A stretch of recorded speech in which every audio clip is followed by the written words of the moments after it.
what's up sa inyo mga boss. So today magpapalit tayo ng passenger peg kay YT na auto fold. So tara. So ayan mga boss, pasensya na pala kung marumi si YT ngayon kasi umuulan. Pinandi-daily natin. And ito na yung ipapalit natin na auto fold. Ayan. So nabili ko lang ito sa Shopee. Bali, nakita ko lang din ito sa Shopee, kaya napabili tayo, nabudol. So ngayon, install na natin mga boss, tara. So madali lang naman tanggalin to mga boss, ayan. Meron lang siyang clip type, pero yung sa akin, alambre na lang yung nakalagay.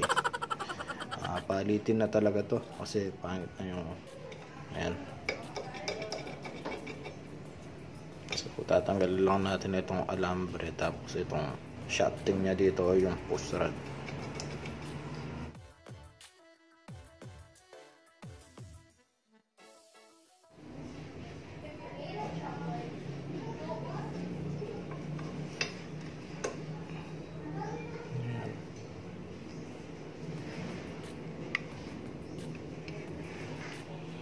So ayan mga boss, kung mapapansin nyo medyo mataba, ayan, hindi siya magkasya, kaya try ko siyang panipisin dito. Ayan, tara. So bali ayan mga boss, after natin minodify kasi hindi siya plug and play. Ayan. So kung makikita nyo, tinabas natin siya. Sobrang laki dito. Ang ginawa ko dito, trial and error lang. Tapos tinabasan ko rin ito para lang magkasya dun sa stock na lagay ng passenger peg. And meron siyang kasamang mga pin. Ayan, hindi natin mailalagay kasi maiksi. So ito lang yung gagamitin natin, itong stock. Tapos ang gagamitin na lang natin dito is itong lock nya. So ganun din yung ginawa ko sa kabila. Ayan, ito left. Yung right, ganito din yung ginawa ko. Tinabasan ko din. And tinabasan ko din ng konti yung mismong stock ng passenger peg.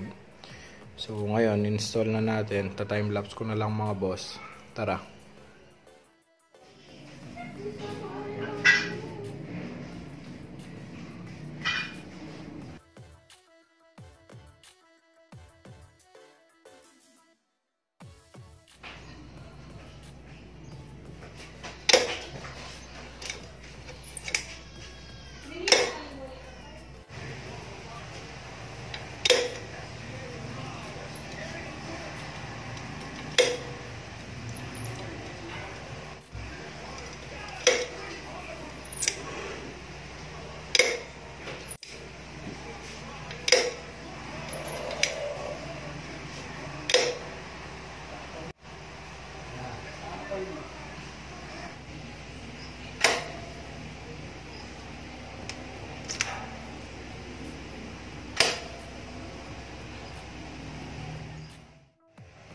So bali ayan mga boss, na-install na natin ito.